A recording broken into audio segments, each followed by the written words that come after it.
Hello and welcome to episode 43 of Board Game Blitz, a proud member of the Dice Tower Network and a podcast about all things board games that you can listen to in less time than it takes to figure out which gift to choose in a white elephant gift exchange. Board Game Blitz is sponsored by Grey Fox Games. This week, we're talking about games with trading. First, Ambie and Cassadi each discuss a game they've played recently, Magic Maze and DropMix, while I get excited about a game I am about to play for the very first time. Then, we talk about games that involve trading or exchanges. Finally, we wrap things up with a look at the etymology of the word shuffle. And now, here are your hosts, Ambie, Cassadi, and me, Crystal. I mentioned that I played Magic Maze at Dice Tower Con earlier this year, but I bought a copy of it on Black Friday, so I've been able to play it more. Magic Maze is a 2017 game designed by Casper Lapp and published by Sit Down. It's a real-time cooperative game where you're a group of adventurers trying to explore and navigate a mall maze to steal items and get out. There are a couple interesting things about Magic Maze. First, you don't control just one character. Everyone controls all 4 pawns at the same time. Second, each person can only do a specific action. For example, I can only move pawns east, and Crystal can only move pawns north and west, and Cassadi can only move them south. And finally, there's no talking or communicating during most of the game, other than placing a do-something pawn in front of someone. So it can get really stressful when you're trying to move a pawn to a specific location, but the person who can move it there doesn't realize it or wants to move it somewhere else. You're just passing this do-something pawn back and forth. Just slamming the do-something pawn in front of somebody. That pawn is the most stressful part of the game. I hate it when people are like slamming it in front of me, and I'm like, I don't know what you want me to do. It's like, you do something. No, you do something. Oh God, I don't know. Yeah. So we had played the first couple of intro scenarios at Dice Tower Con, but there are 7 total intro scenarios that gradually introduce the whole set of rules.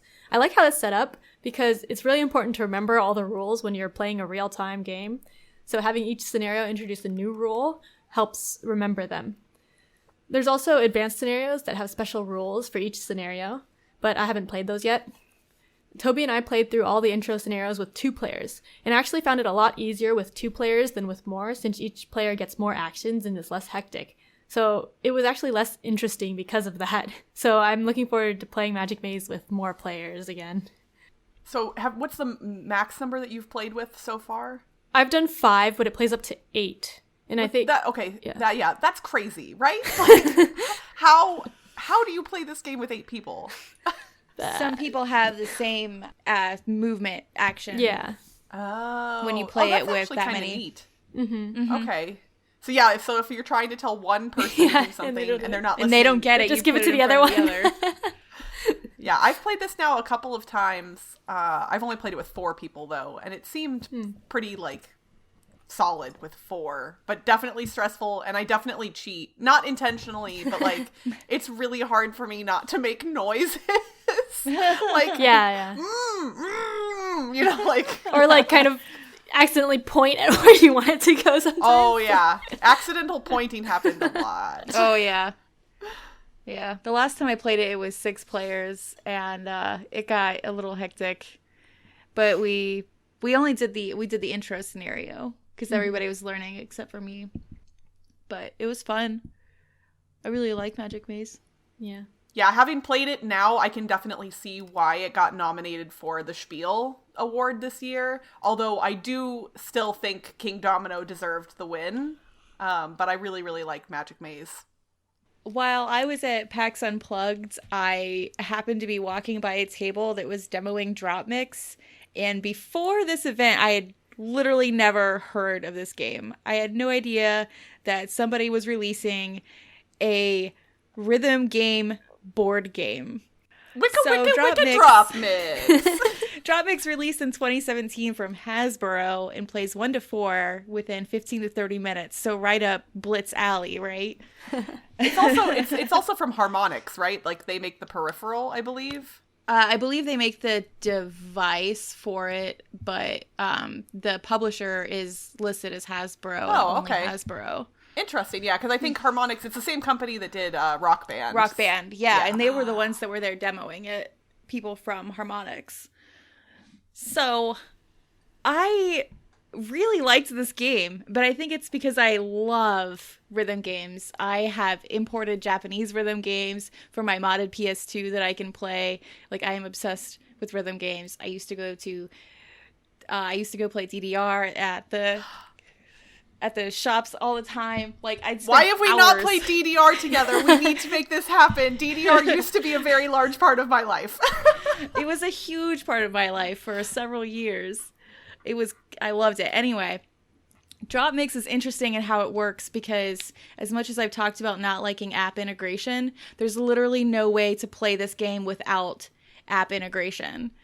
So the player will have to, or the owner of the game will have to download the application, but the game does come with the base for it. So the base is where you're playing the cards, which have NFC chips on the back of them so that the game knows what card you're playing down. Each card has a different mix of a different song, which is really interesting because you start throwing all these different mixes together, making your own mix, and the app will save that.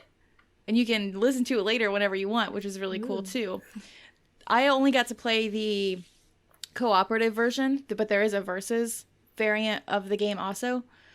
And in the cooperative one, it starts you off nice and easy where you just have to match a color to a color on the board. So the board has, I think it's 5 spots, and each one has either one color or 2 colors. So you just have to place a card of a color down. Only one person is allowed to do it though. So if 2 people place cards down at the same time, you're going to get like a disqualified little X on the achievement, the request. As the game progresses, you can match colors, you can match instruments, you can match it's not really difficulty, but it's level, because there's level 1 stuff and there's level 2 and level 3. So you have to play a level 1. If you play a level 1, you can play a level 2 or 3 on top of it. But if you have a level 3 down on your board, you can't play a level 2 on top of it. And sometimes the game will actually tell you to wipe everything off the board, which is great because then you have a fresh, clean slate to play with. It's really interesting because I don't want to call it a board game because it's so app integrated, but it is because you're using the cards with the NFC chips to make the songs, to make the music. I've been really interested in this one since even before it released. I was kind of following some stuff on Twitter about it, like they were teasing it. And I also like rhythm games. I played a lot of Guitar Hero and DDR in college, and then Rock Band later after it released. But I've heard from people that the peripheral is great, and the like kind of freestyle and co-op modes are really fun, but that the actual like versus game isn't bad, but it's definitely not very deep. So like, right. Like if you're looking for a fun activity, I feel like this one's a great choice. But if you're looking for a really deep strategic card game, obviously this is not that. But the music mixes sound so neat when people put them together. Do. And nothing that I've heard has sounded bad. Like they all somehow magically work together.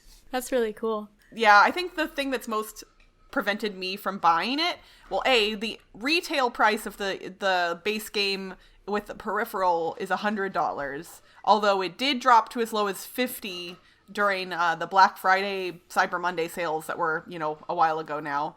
And I almost grabbed it, but then you only get a certain amount of cards in the base game, and then they have extra packs of cards that you can purchase, and that's a little bit off-putting to me because I'm like, well, what if the songs that I really want are in those packs? Like, you get enough to play with in the base game, it sounds like, right? But oh yeah, there's a ton of cards. Like we played I think 2 or 3 full rounds and didn't go through everything, and it's super random. So even if you see some of the same cards over and over again, depending on what's played before it and what's played after is going to change the mix. So nothing is ever going to sound the same unless you're playing like the exact same cards. But I mean, that's how Guitar Hero works too, right? Like you buy the game for a lot of money with all the peripherals, and then you have to download and spend more money for all the new song packs. Admittedly, my Guitar Hero experience was with mostly just Guitar Hero 1, 2, and 3, and there was nothing online about any of those. So, but yes, I have not played the modern Guitar Hero or Rock Band, like the ones that just came out a couple years ago, where you can like download everything and stuff. No, I think they both did it now, I believe. Yeah, Rock Band's the one I think that I've played more though, but yeah. So, they both did it. That's a turnoff for me buying even the modern versions of those games, is I don't necessarily want to have to pay for the one song that I really want or something like that. But I'm glad that you liked it, and now it makes me want to try DropMix even more. Yeah, I was really interested in the technology of it. It looked really cool, like how it works. Because I had seen, the main thing I've seen of it was a YouTube video showing like how DJing works, and they were just using DropMix to show. So I didn't see the gameplay at all. Just, it looked really cool how it works. It's really neat. This is the second I went second game period that I've used like NFC cards for. Since I play a lot of Animal Crossing, the 3D version or 3DS version of that game uses NFC chip cards too, to bring different animals to my town. So I can pick and choose which ones I have. But the technology is really cool. There can be a lot done with it. Just to pull the curtain back a little bit, during the holidays, we tend to have difficulty getting together to record frequently, so we tend to record some stuff in advance. So when you all are listening to this episode, it's actually a little while after we recorded it, as in about 3 weeks or so. So I currently, as we're recording, am getting amped that today I'm going to be playing Twilight Imperium for the very first time, and I'm really excited about it. So it's not something I have played, it's something I'm going to play, and I just wanted to kind of talk about how I'm excited, and I like printed out some reference sheets for myself, and I watched a video about how to play, and I am both super nervous and super excited to play it for the first time. Ambie, I know you've played Twilight Imperium 3rd edition. So do you have any helpful hints or tricks for me or for anyone else who's never played Twilight Imperium before? I saw you posted a thread on that, and a lot of people answered the same, but focus on the objectives and try not to get into battles that you don't need to. Because much like in real life, it's better to get things without fighting if you can than by fighting. That's an interesting point for me specifically, because I tend to, in some games, have trouble being super antagonistic, like, even when I need to be. So, like, obviously avoiding battles, I'm all in for that, whatever. But I do realize that at certain points, it will be advantageous for me to fight. Yeah. I've been told that I should try and control Mechatol Rex in the middle of the board if I can. Like, that's super valuable. That is a way that you might get into battles that you don't need to. Well, so, yeah, it depends a lot. Because if multiple people are fighting over it, then you waste a lot of resources over that, and you might not be able to get your objective for it. So go for the objectives you can get while you can, and then build up for Mechatol Rex, I think. Because the last time I played, I went for Mechatol Rex a turn early, probably, and then I just lost. Because it was me and one other person, who apparently are the normally more passive people. We both went and battled over Mechatol Rex, and then neither of us got the points that we needed, like, because you need to stay there a couple turns to get it. Gotcha. Well, I am excited about it, and I know that technically we're not releasing an episode 2 weeks from today, as in the next time we would be releasing an episode, which will be the January 4th, I think. But I am going to put a caveat on that, even though at the end of the episode I'm going to say that we won't be releasing an episode on that day. If a bunch of you are really interested in hearing a session report from me specifically about my very first Twilight Imperium play, which would probably, I imagine, be longer than a normal recently played segment, so it'd be hard to fit into a regular episode. If that is something that interests people, let us know, and I might separately record my thoughts on the game and how my experience went and that kind of thing. So if that's something that you all want to hear, tell me, because if I don't get any feedback, I won't do it. But if a bunch of people would really like to hear that, then I'd be willing to do it. So let me know.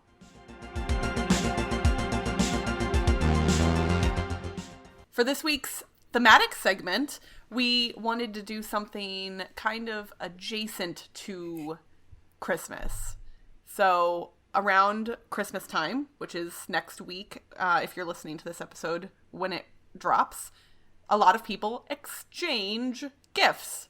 So we want to talk about games where you exchange things or trade things. One of the most popular games, Catan, involves a lot of trading. Sheep for things. Wood. Brick for sheep. Is that wheat? Wheat. But yeah. Brick. I haven't played Catan in quite some time. I own Star Trek Catan, but I haven't even played that in probably 2 or 3 years, if I had to guess. Yeah, it's been a while for us too. I played it recently. It was as I remembered it.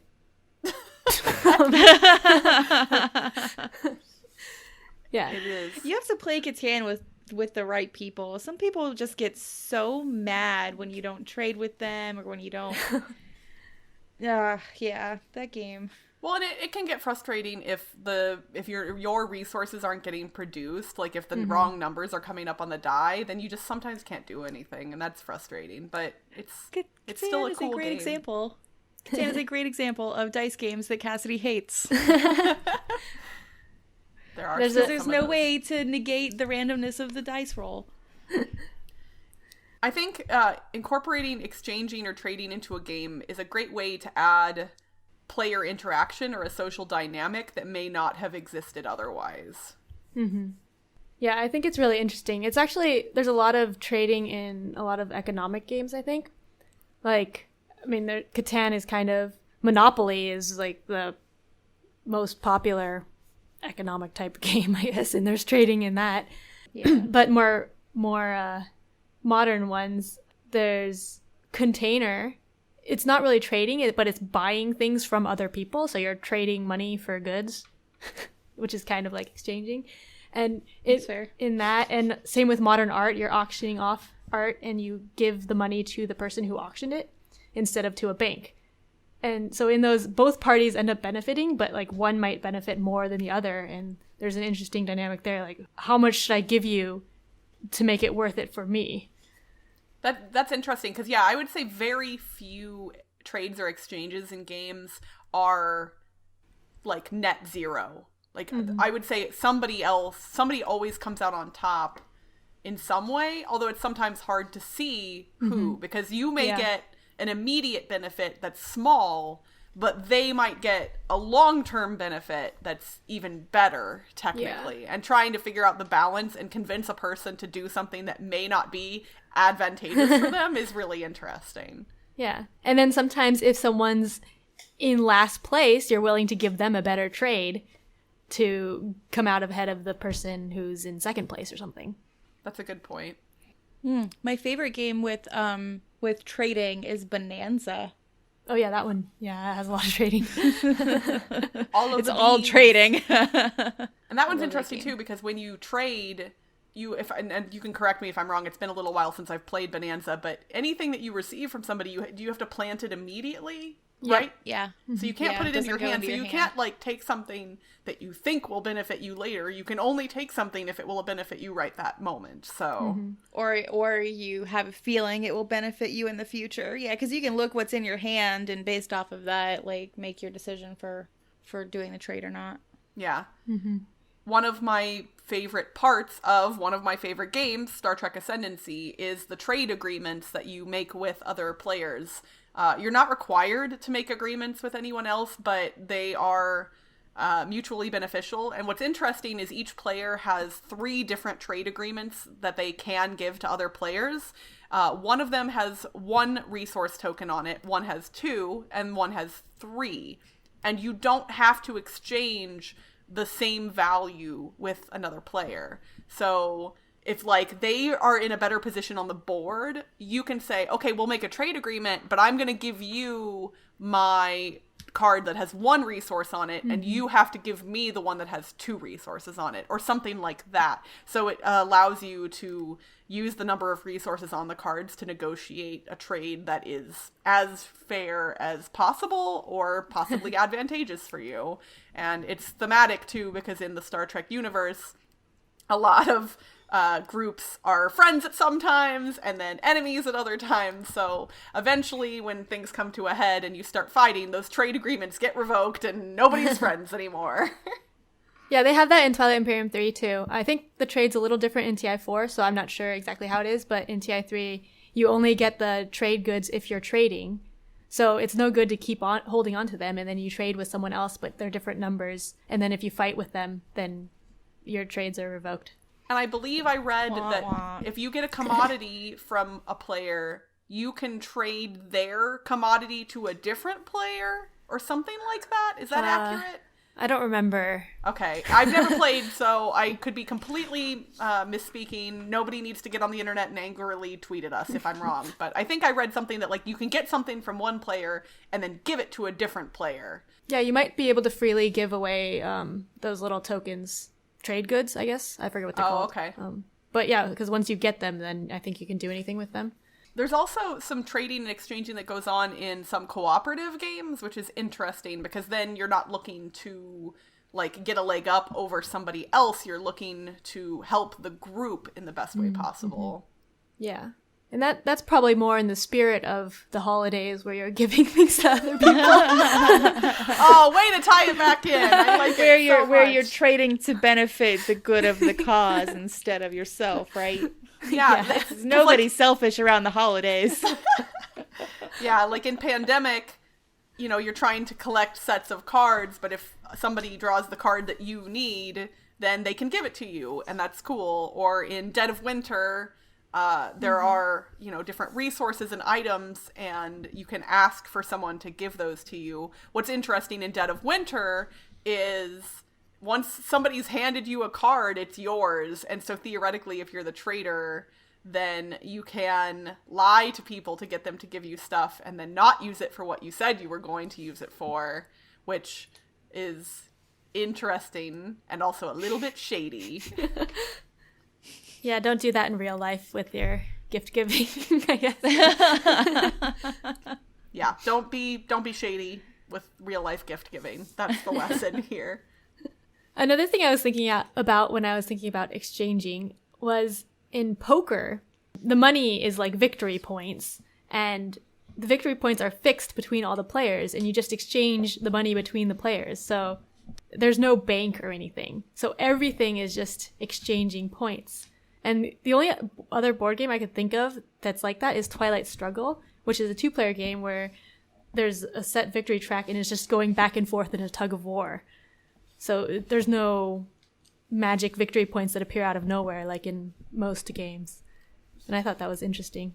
I hadn't thought about that. I guess that technically only applies to tournament poker, because in a normal poker game, technically people can add to their chips by spending more money. But I guess it's like their own money that they're putting in. It's not like the game's money. Right, well, but it adds to the resources within the game, theoretically, by adding more chips. But yeah, in tournament poker, it's a set number of chips, and no matter how many players you start with, the number of chips you start with is the number of chips that will exist at the end of the tournament, and one player will have all of them. So that's kind of neat. You're wagering victory points to try and gain more victory points. I'd never actually thought of poker like that. That's kind of neat. There are some games, too, where you're trading resources in the game to acquire better resources. I just played Clans of Caledonia for the first time, wherein I had to trade in the wheat to make the whiskey and the milk to make the cheese. So that's not really exchanging between people, but there's still an exchange going on. I mean, that's the same, the Century Spice Road that came out not too long ago. You trade in a set of resources for some other resources, and you do that over and over and over again until you get the resources you need. And that's the game. We just explained the whole game. That's literally it. Century Spice Road. So, yeah, I think there are a lot of games that have trading or exchanges that we didn't touch on. So we'd love to hear from you guys, our listeners. If there's any games that have really cool trading or exchanging within them mechanically, we would love to hear about them. So hit us up on Twitter, Facebook, Instagram, Board Game Geek, any of the usual places, and we can share your comments. We'd love to hear what you guys think are some good games in this genre.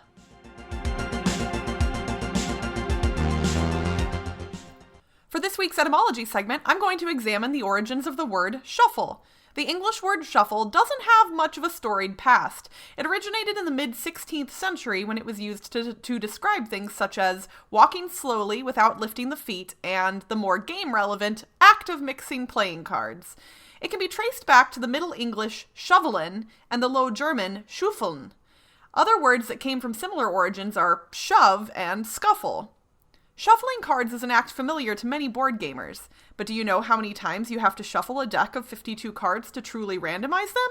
As in, make them so that every possible combination of cards is equally likely, including the entire reversal of the deck from its starting configuration.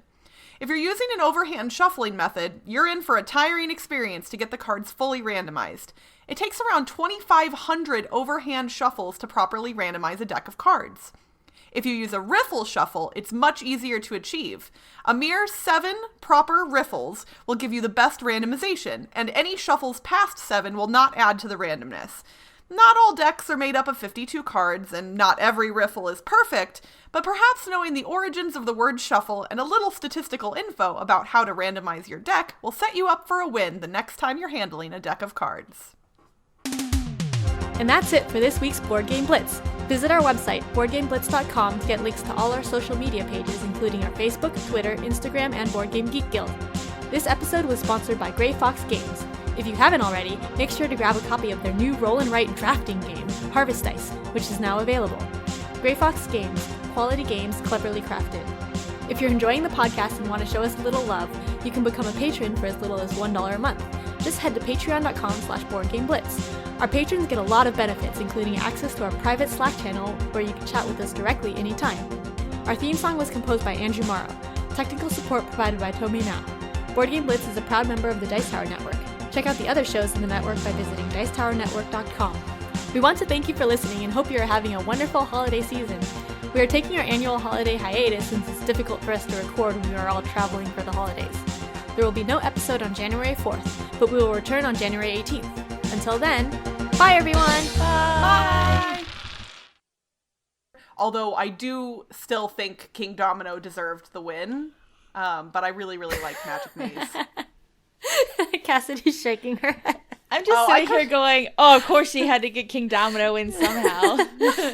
I couldn't see you because it was on Ambie's video on my screen, so I was like, wait, why is Ambie laughing? I was like, what did I say? Because I'm just sitting here with my hand over my mouth, shaking my head. And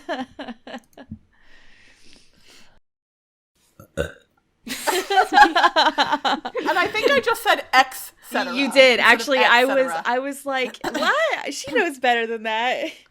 I do. I just, I don't brain good, so. I'm telling you, you're just saving your brain power for TI4. We want to thank you for listening and hope you have a... Okay, so I can read. I mean, you can ad-lib it, I don't care. Okay.